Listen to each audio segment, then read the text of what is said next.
Okay, so 'di ba ganito yung gumagana yung system nyo. So, pag open yung system nyo, open nyo muna yung SAMP. Kailangan itong ano na to, Apache, tapos may SQL, naka-start dalawa yan. Tapos open nyo lang yung Visual Studio. Yan. Pag nakita nyo tong ganito, naka-folder, open nyo lang yan. Yung sa inyo kasi naka-ano na yun eh. Tawag dito. Itong ano, yung iba na yung logo niya, kaya direct open nyo na. So kapag in-open nyo yan, lalabas na agad yung system. So yan. Dapat ang i-open nyo dito, halimbawa, itong .sln, yun yung i-open nyo. Tapos pag start nyo niya, pag pindot nyo ng start, magraran na yan. Basta naka-open lang tong SAMP. Yan. Tapos dito, sa system nyo, meron kayong tatlong user. Bali si admin, yung mismong barangay barangay residents, yung mga residente doon. Tapos yung yung staff. Yan. Pag si admin naman, ang username niya, admin lang. Admin. So dito, makikita nyo yung announcement. Pwede nyo i-next yan. Yan. Then makita nyo rin dito sa all event. Itong view all events. Lahat ng mga events. Yan. So, pasok muna tayo dito sa admin. So, ito yung makikita natin sa admin dashboard. Yan. Ang mamamanage niya, ang kaya niyang gawin is kaya niyang i-manage yung announcement, resident, barangay officials, barangay official report, tapos resident reports, tapos yung barangay clearance. Tapos kaya niya rin i-manage yung dito sa notification, kaya niyang i-manage yung so yan, nandito rin yung nandito yung barangay clearance request, tapos yung yung announcement events. Yan. Tapos dito makikita natin dito yung mga yung current na mga barangay officials, yung mga barangay captain, treasurer, ganyan, secretary, tapos yung mga kagawad. Tapos dito naman, dito muna tayo sa sa residents. So dito sa residents, dito natin makikita yung yung list ng mga residente. So makita natin dito lahat ng list ng residente. So kapag mag-a-add kayo, so dapat walang laman tong mga text box na yan. So kailangan muna natin i-clear. So halimbawa mag-a-add tayo. So add tayo ng sample name.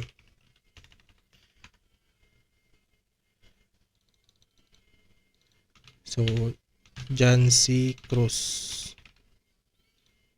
Tapos birthplace. Pilapan lang natin yan. Tapos birth date, kung kailan yung birth date niya.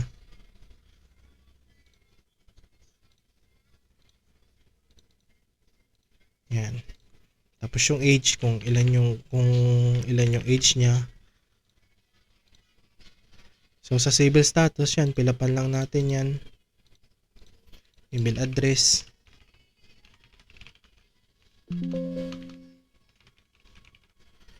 Phone number.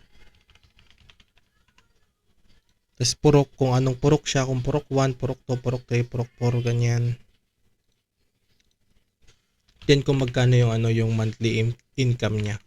So halimbawa 10,000 buwan-buwan. Yan, sa sex naman kung male or female. So sa voter status, kung botante ba siya or hindi. So dito makita natin yes or no, kung pagpipilian lang. So pag click natin ng save button, papasok na yan dito sa table. Makita na natin siya dito. Ito siya pinakababa. Yan. And then pwede natin siyang i-edit. Kapag i-edit natin, mag-click lang tayo dito sa table. So halimbawa, i-edit natin tong si dyan. So kapag di naman natin mahanap yung yung resident, yung mga resident dito, pwede kayo mag-search dito. Halimbawa, dyan. So lalabas yan dito. Yan. Then pwede natin edit. Halimbawa, papalitan natin yung middle name, gawin natin M. Tapos update lang. Yan, pag click natin yan, ito na siya, napalitan na. Yan, kapag delete naman, ito lang, i-click lang natin yan, delete. Mag-select muna tayo isa, tapos delete natin. Ganun lang siya. Kapag piprint naman natin isa-isa yung mga records, magkiklik lang din tayo dito. And then print information resident. So ito na yung mismong record niya, yung information niya. So makikita na natin dito yan. Ito. Yan. So ganun lang yung sa residence. Dito naman sa barangay resident report muna tayo. So sa resident report, nandito lang lahat ng list ng mga residente. Ganun lang din pero ito list lang nakalagay. So pwede kayo mag-print dito. Print. Pag naka-all lahat yan, itong purok, civil status, voter status, tapos gender. Pag pindot natin ng print resident list, lalabas na yan dito. Yan, yung resident information list. Lahat ng mga residente magpiprint dyan. So, halimbawa, gusto nyo lang i-print lahat ng purok 1. Deselect nyo lang dito, purok 1. Tapos print. Ganyan lang siya. Tapos meron din ditong search bar. Halimbawa, maghanap tayo ng name. So, yan. Ito siya. Then, may refresh din dito. Tapos, clear all kapag i-clear all natin. Yan. Then, dito naman sa barangay officials, dito ka mag-a-add ng mga panibagong barangay official. So, dito siya papasok sa mismong dashboard ng admin. Makikita mo yan dito. So, halimbawa, mag-a-add tayo.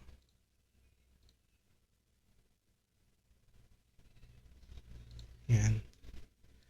So, halimbawa, panibago na yung mga barangay officials, na naman sila nag-election. Then may mga napili na silang mga panibagong barangay officials diyan sa mismong barangay. So i-add na natin yan dito. So halimbawa, yung mismong position is napiling barangay captain si John Cruz. Tapos yung age, lagay natin din yung address niya. So sa address is kung taga saan siya. Yan. Then dito sa start and year, ang ilalagay natin dito kung kailan sila naupo hanggang kailan sila matatapos. Kunyari 2025 to 2027, mga ganyan. So ganito lang yung format na ilalagay nyo dito, dapat pare-parehas yan. So magki-create tayo ng username and then yung password niya.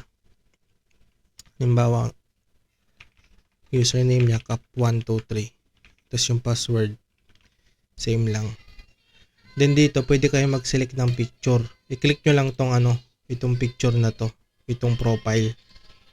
Then pwede kayo mag-select ng profile dyan. Yan. Then insert lang.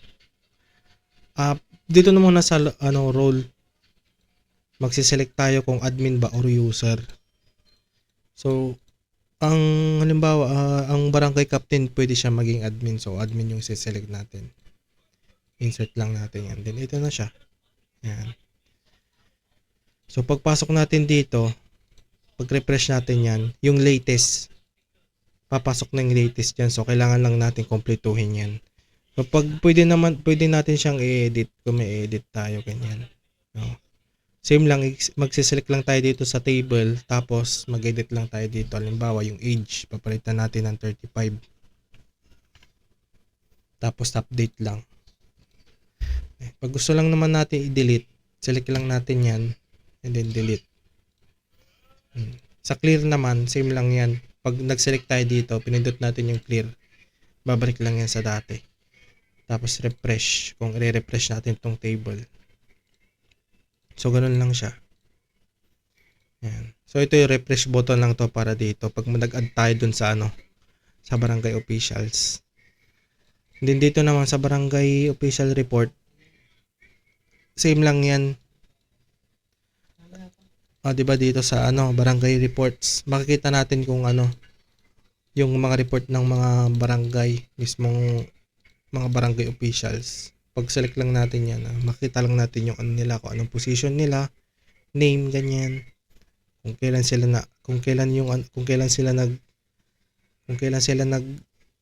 nagsiservisyo sa barangay, mismong barangay 2020 to 2025. Yan, meron din ditong search. So, makita natin yan.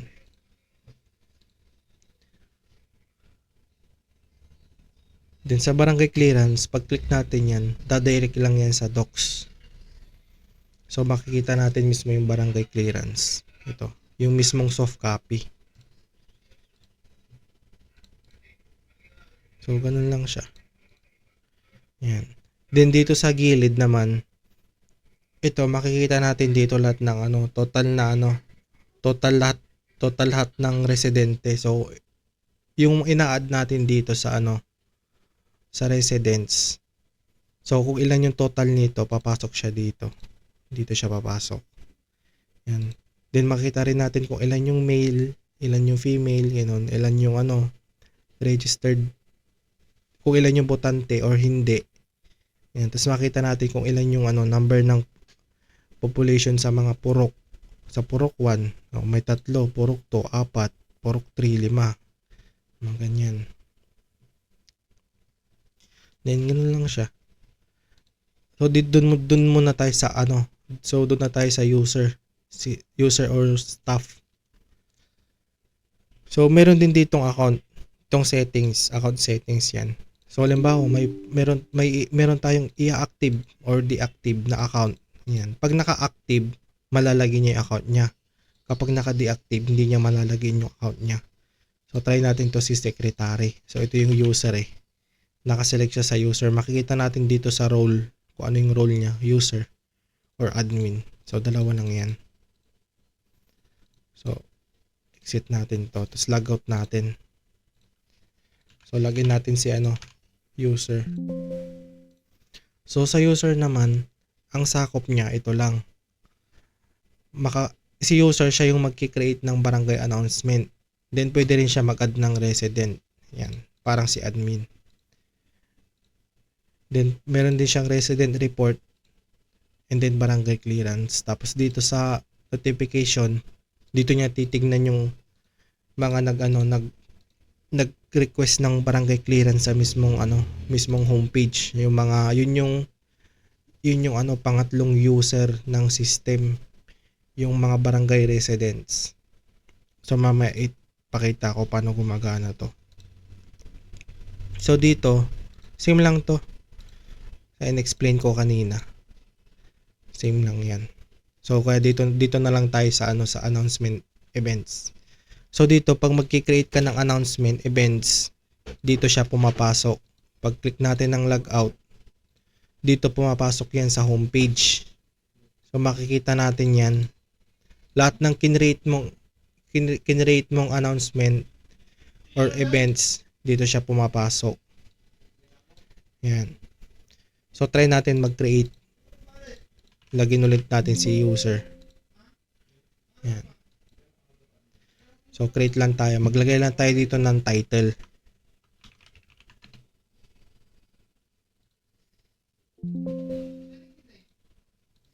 Sample title. Tapos sample description.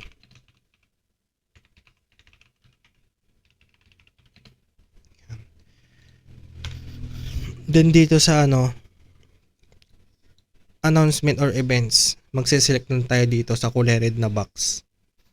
Pili lang tayo dito kung ano yung isi-select natin, kung regular ba or events. Kapag regular, sa lang siya pumapasok, sa mismong announcement lang.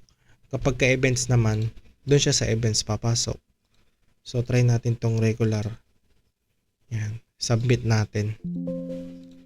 Pag sinubmit na natin yan, punta tayo dito sa view announcement. Dito natin makikita yung sinubmit natin.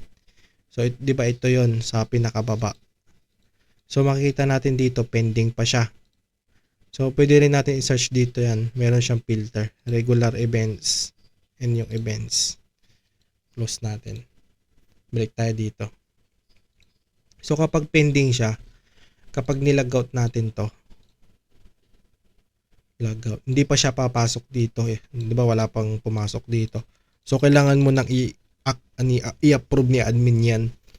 So punta tayo ng admin. Then makita natin dito sa notification, ano na siya, nag-iba na yung logo niya. Tapos dito, may nakalagay na you have 1 total notifications. Pag click natin yan, ito na siya. You have 1 notifications from announcement events. So ibig sabihin may nag-create ng events. Yun yung si user, si staff or user. So makita natin dito yung may pending na siya. So para i-approve natin yan, double click lang. Tapos or right click, pwedeng right click or double click. Basta i-select muna natin tapos right click. So select muna natin tapos right click. Tapos pwede natin siyang approve, not approve or delete. Kapag not approve, syempre matik yan, hindi na yan papasok dun sa homepage. Hindi na makikita sa homepage yan. So kapag approve naman, yan, approve na siya, 'di ba? Then okay na. Refresh natin. So wala na yung notification dito. 0 na kasi na-approve na natin yung pending. So pag logout natin, ito na yun, papasok na siya. Nasa pinakauna na. Kasi latest date yung pinost natin eh. So ganoon lang siya. Sa events naman, dito siya papasok kung events yung pinagano natin. Kinreate natin doon, sinelect natin na announcement or events. Yan. Then dito naman sa barangay clearance, so lagyan natin ulit si user.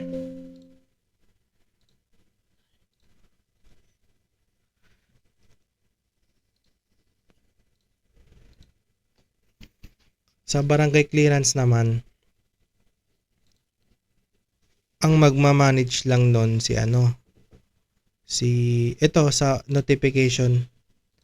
Makikita natin dito, 'di ba, nilagin natin si ang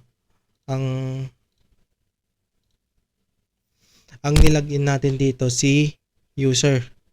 Kasi makita rin natin dito welcome user nakalagay. Kung user ba siya or admin. So dito natin siya makikita.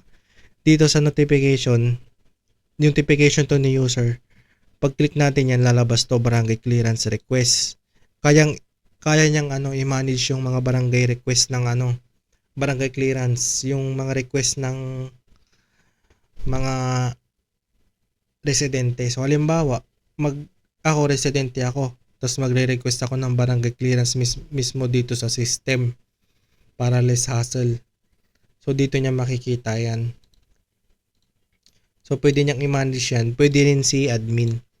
So si admin, kapag ilalagay natin siya, dito niyo makikita. Makikita na siya dito sa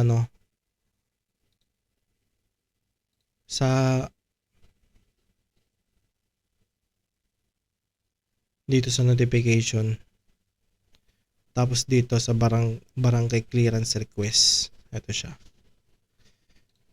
So ito, manage announcement. Same lang to yung kaganina. Kapag mag-create tayo ng announcement, dito rin kayo mag-approve. Pwedeng dito rin sa notification. Ayan. So balik tayo dito sa sa user. Yan.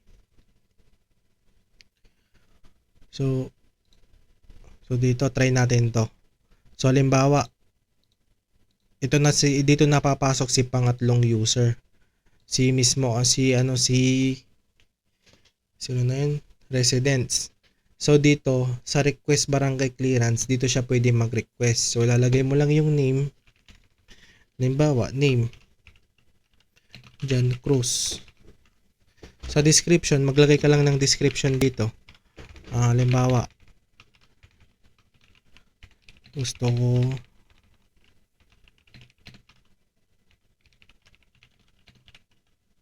barangay clearance.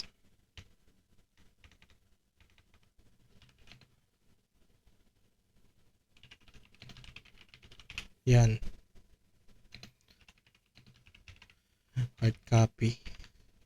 Then pag-click natin ng submit. So nag-submit na siya. And then kapag alam mong nakapag-submit na siya, punta ka na dito sa find my name. Dito mo hanapin yung name mo. So dito magre-reply si admin or staff ng response sa request mo. So halimbawa, ito si John Cruz. Kapag hindi mo makita yung name, search mo lang dito, John Cruz. Mismong name mo. Yan. Then, di ba, dito sa full name, makita mo yung full name, di ba, ito yung full name niya kanina. And then sa description, di ba, ito yung nilagay natin. Then sa official admin response, wala pa yan. No official admin response, ganyan. And then, status, kung pending ba. Dito mo makikita kung pending, approve, or not approve. Nakalagay. Tapos yung date, kung kailan mo siya in-upload. Kung kailan mo siya ni-request. So, pagpasok natin dito sa admin or staff, makikita rin natin yan dito sa notification. Yan. Ito na siya. So, pwede mo na siyang pwede mo siyang in progress, approve, or request. Ganyan. So, kapag naman, sa staff naman, same lang din. Sa staff or user. So, ito siya. Makita natin siya dito. So, kapag in progress, try natin in progress. Kapag in progress, makikita yan dito sa barangay clearance. Makita natin in progress na. And then, meron na siyang automatic na nag-response. So, yan. Nakalagay lang dito, you are requesting a barangay clearance which is essential document for various transactions. Mga ganyan. O, kapag approve naman yan, so, try natin siyang i-approve.